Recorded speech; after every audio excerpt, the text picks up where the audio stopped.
This little bag of delights is my medication bag. That's the Vepramine, which antidepressants, which I take at night.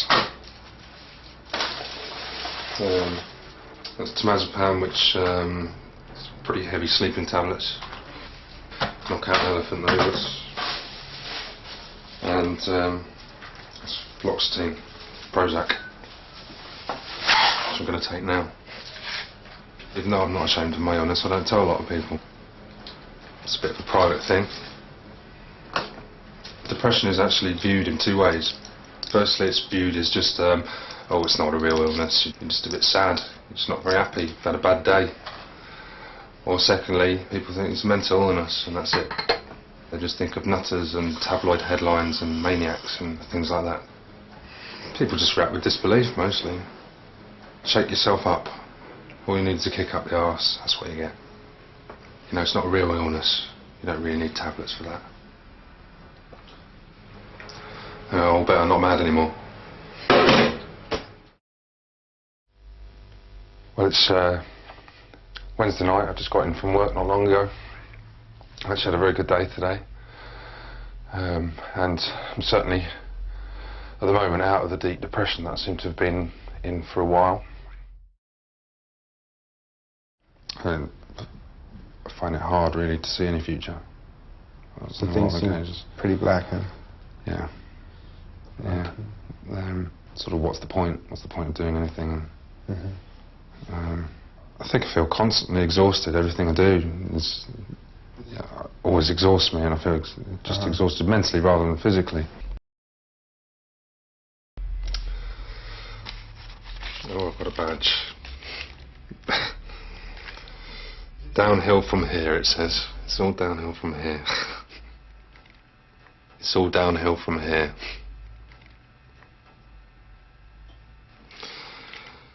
Probably right. 3 decades. It's not a bad cricket score. There's so many times when I never thought I'd get this far, so in some ways I'm quite pleased. Why's that, Steve? Well, I believe it's down in most parts of my illness to depression. It's a very debilitating illness. It's not just about being a bit sad every now and again. It actually takes over your life, and you can't. It sounds strange, but it's just impossible to do things. It just is not possible. You don't have the willpower, you don't have the motivation. When I was 10 years old, my mother, she committed suicide whilst on a family shopping trip. It's probably very difficult to trust anybody ever in that life ever again. And I tend to have gone through life either trying to build myself up into this thing that I'm not.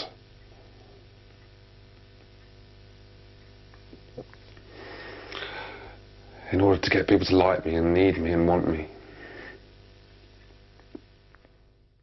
Got to sort out, Vic. You know that anyway. Happiness just isn't a part of my life that I can keep going for very long. I know that sounds stupid, and I know that sounds completely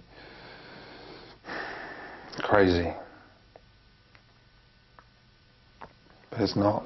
It didn't just affect our marriage, it was always a part of our marriage, really.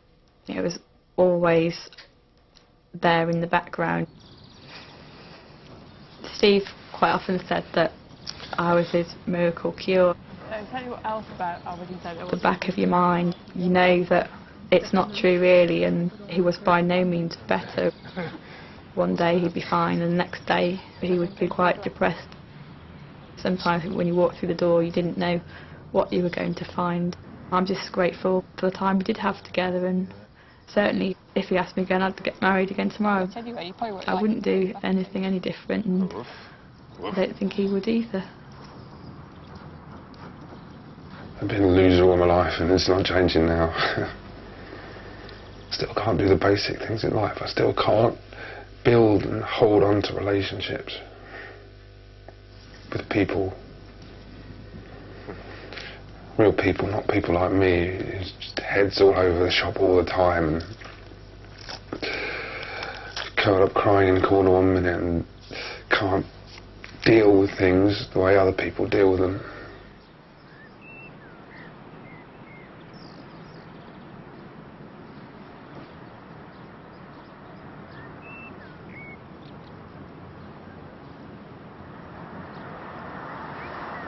Thanks, Mick. At the moment, me and Victoria are separated. Steve is like the nicest man that I've ever met, and I think we had 2 really happy years together, and I don't regret a second of that. I just wanted to be there for him. Thanks.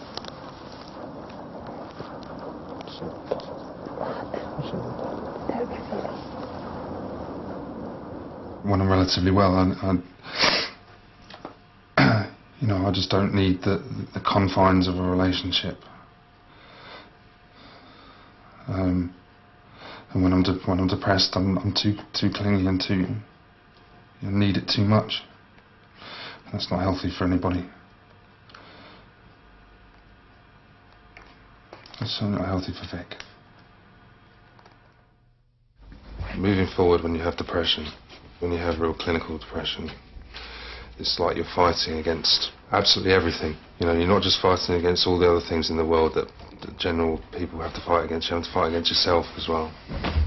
Fight against your own feelings and emotions that aren't really based in reality.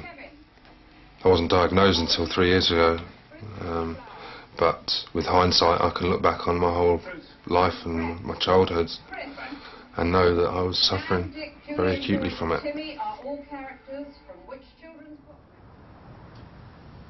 I feel this sleeping tablet kicking in now.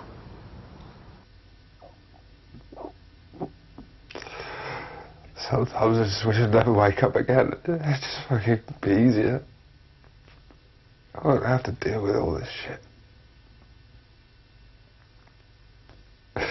People wouldn't have to deal with me.